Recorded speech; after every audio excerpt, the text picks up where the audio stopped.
بسم اللہ الرحمن الرحیم. ہم رجب کے مہینے میں داخل ہو چکے ہیں اور رجب کے مہینے کا جو شرف اور تقدس ہے سورہ توبہ میں ہے 36 نمبر. ان عدت الشہور عند اللہ 12 شہرا فی کتاب اللہ یوم خلق السماوات والارض منها 4 حرم. یہ ہے قرآن میں 4 کیا ہیں مقدس 12 میں سے، یعنی دیگر مہینوں کے مقابلے ان کا تقدس زیادہ ہے. پھر حدیث نبوی میں رجب، ذوالقعدہ، ذوالحجہ، محرم، تو اس کا تقدس ہے. اب تقدس یعنی کیا کہ جنگ و جدال منع، لڑائی جھگڑا، باپ کا قاتل، یہ سارے گناہ کے کام. چونکہ رجب میں لوگ عمرہ کیا کرتے تھے پہلے، تو اپنے ساتھ جانور لاتے تھے قربان کا. تو پہلے نظام تھا کہ کبھی بھی آئیں اللہ کی راہ میں مکے میں آ کر جانور قربان کرتے تھے. اب بھی کرتے ہیں لوگ، قبروں پر جا کر کرتے ہیں. تو کعبہ کے کسانے میں ذبح کرنے میں کیا ہے؟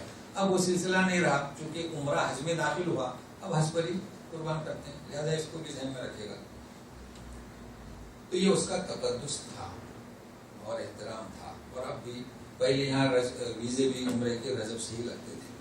لیکن اب جو ہمارے یہاں جو چیزیں آ رہی ہیں، مثال کے طور پر 22 رجب کے کنڈے اور 27 رجب کے روزے، اور پھر وہ دعا یا کلمہ اللہم بارک لنا فی رجب و شعبان و بلغنا رمضان. یہ 3 چیزیں آپ کو بیان کرنا ہے، مختصر سے وقت میں ہو جائیں گی. سب سے پہلے بات کنڈے. دیکھیے ہماری امت مسلمہ کچھ پیچھے نہیں ہے یہود و نصارہ سے. عجب قصہ، جیسے کہ شیخ عبد القادر جیلانی کے بارے میں قصہ بنایا انہوں نے کہ عیسیٰ ابن مریم تو کہتے تھے کہ کن باذن اللہ، میں کہتا ہوں مردے کن باذنی. تو ایسوں سے یہی تو امید کی جا سکتی ہے، کسی میں کسر نہیں رکھیں گے. تو انہوں نے یہاں بھی کسر باقی نہیں رکھی. کہتے ہیں کہ ایک لکڑہارا کی بیوی بڑا غربت میں مختصر کر رہا ہوں چونکہ وہ منگڑت روایت ہے لیکن سمجھے، تو بیچارہ لاچار ہو کے کہیں دور چلا گیا. اب یہ دعائیں مانگتی تھی کہ کیا کروں، میرا شوہر چلا گیا ہے. تو امام جعفر صادق ایک جدید عالم جن کا فقہ ہے جعفری، آپ پڑھیں گے تو آپ سوچیں گے کہ ان کی طرف یہ باتیں منسوخ کیسے ہو سکتی ہیں. شیخ عبد القادر جیلانی کی بھی کتاب ہے توحید پر، ان کی طرف یہ باتیں کیسے منسوخ ہو سکتی ہیں. تو وہاں سے گزرے، کہو کہ میرے نام کی کیا پوری بناؤ، پھر کنڈے میں رکھو، پھر میرے نام کی فاتحہ پڑھو، پھر تقسیم کرو اور جو مانگو وہ ملے گا. اگر نہیں ملا تو قیامت کے دن میرا دامن تھام لینا، پکڑ لینا. ٹھیک ہے، یہ روایت اس کی طرف منسوخ کرتے ہیں. تو اس نے نہیں کی. تو جب سے رجب کے کنڈے شروع ہوئے. اب دیکھیے اللہ تعالیٰ فرماتے ہیں کہ دعا مانگو مجھ سے، ہے نا. لیکن دعا مانگی کچھ بھی مانگے کہ مجھے پوری دنیا کا سپر پاور بنا دے، مجھے کنگ بنا دے، سب مانگے، مگر اللہ وہی دے گا جو آپ کی شان کے مطابق ہے. کروڑ پتی بنا دے تو کروڑ پتی تو نہیں بنائے گا، لیکن اللہ تعالیٰ فرماتے ہیں کہ وہ دعا تو نے کی، عبادت ہو گئی. اگر وہ چیز نہیں ملی تو مصیبت دور ہوگی، مصیبت میں نہیں ٹلی تو قیامت میں اس کا اجر ملے گا. پھر یہ کون کہنے والے کہ ضرور ملے گی، نہیں ملے تو میرا دامن تھامنا. لہذا یہ بدعت ہے.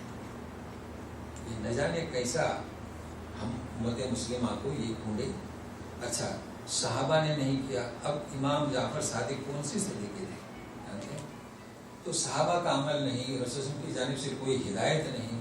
تو یہ کنڈے یہ بدعت ہے، اور ہر وہ عمل جو بدعت ہو وہ ٹھکرا دیا جاتا ہے. اس لیے اس سے اپنی قوم کو بچائیں. سب سے پہلے اپنے گھر والوں کو اگر شیرنی کرتے ہو تو. دوسرا روزے کا آپ جانتے ہیں کہ معراج، اگر اس کا روزہ ہوتا تو نبی کریم صلی اللہ علیہ وسلم رکھتے، صحابہ رکھتے، پھر یہ آیت نہ سے روزہ. اچھا معراج یہ مکے میں ہوئی، نماز فرض ہوئی، تو روزہ تھا کہاں؟ روزہ سن 2 ہجری میں مدینے میں، چونکہ روزے کا ماحول نہیں تھا. ابھی تو مشرکین سے جنگ چل رہی تھی، مار دھاڑ پٹائی ہو رہی تھی. تو نماز کا حکم ہوا تھا کہ وَاسْتَعِینُوا بِالصَّبْرِ وَالصَّلَاةِ، اسی کا حکم ہوا.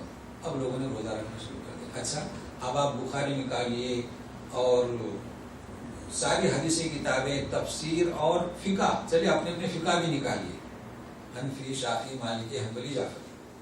آپ جب اس کو پڑھیں گے تو رمضان، پھر شوال، پھر عرفہ، پھر عاشورہ، پھر کیا ملے گا تو جمعرات کا اور پیر کا.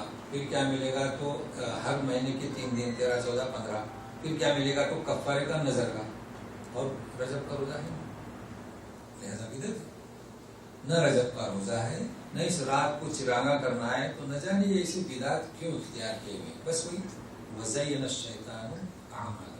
اتنا روزے اگر ہمیں رکھنا ہی ہے تو روزے رکھیے جو اللہ کے رسول نے حکم دیا عملاً, جو ثابت کر کے بتایا. مہینے میں 3 دن رکھیے یا ہر ہفتے 2 رکھیے.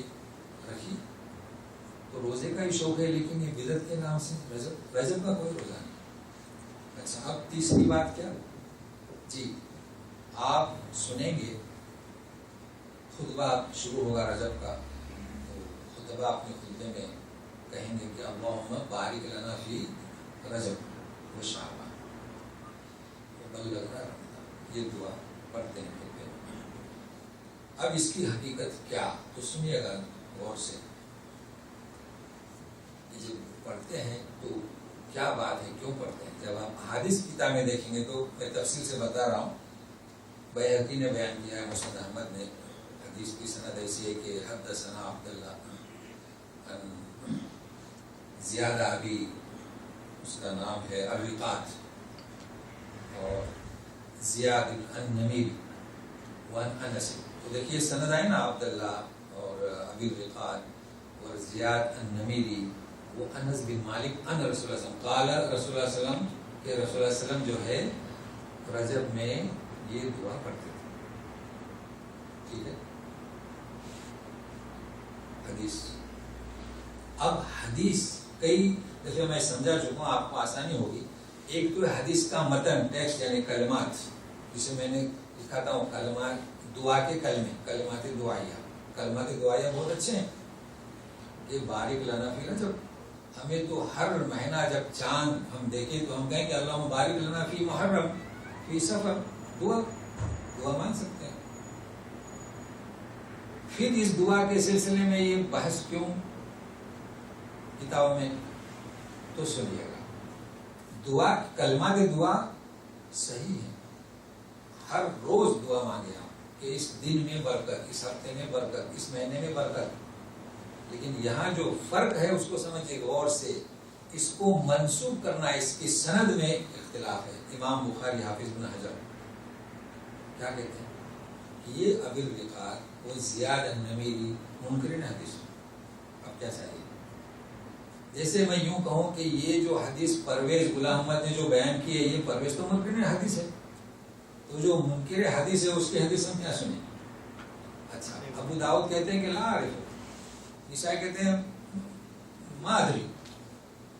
مطلب یہ جو افراد ہیں ان کو ہم نہیں جانتے. تو کلمات پر انہوں نے حملہ نہیں کیا, بلکہ یہ جو سند ہے, جی سند ہے. اور میں کہہ چکا ہوں کہ سند کبھی کبھی ٹیکسٹ قرآن شریف کے سے مختلف ہوتا ہے. تو اس وجہ سے وہ کیا کہتے ہیں کہ اس کو منسوب رسول اللہ صلی اللہ علیہ وسلم کی طرف نہ کریں, یہ کہتے ہیں. اس کو خیال میں رکھیے گا. فی نفسی کلمات پر کچھ نہیں کہہ رہے. اب رہا سوال, آپ دعا مانگے, لیکن یوں نہ کہیے کہ کیا یہ حدیث رسول ہے. آپ دعا مانگ سکتے ہیں. تو یہ چند چیزیں میں اتنی کافی ہیں انہیں کے تعلق سے اور روزے کے تعلق سے, اور یہ کلمات. تو اللہ تعالیٰ ہم میں سے ہر ایک کو. اصل بات کیا ہے, بات یہ ہے کہ ہم نے جو ہمارا دین جو ہمیں اس لیے آیا تھا کہ اختلاف کو ہم مٹائیں, وہ ہم پرستی کو مٹائیں, وہ ہم پرستی کو مٹائیں, وہ خود کون اختلاف میں پڑ گئی. تو اب کیسے ہدایت کریں, کیسے کیا جائے. اتنے اختلافات کسے سمجھائیں.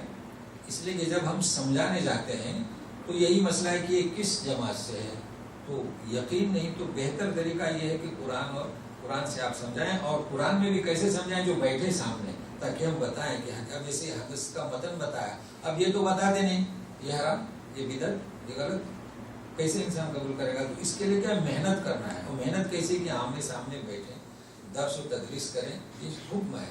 تو آج اسی پر اتفاق کرتے ہیں. وصلی اللہ تعالیٰ علیہ محمد و آلہ وصحبہ اجمعین برحمتک یا ارحم الراحمین.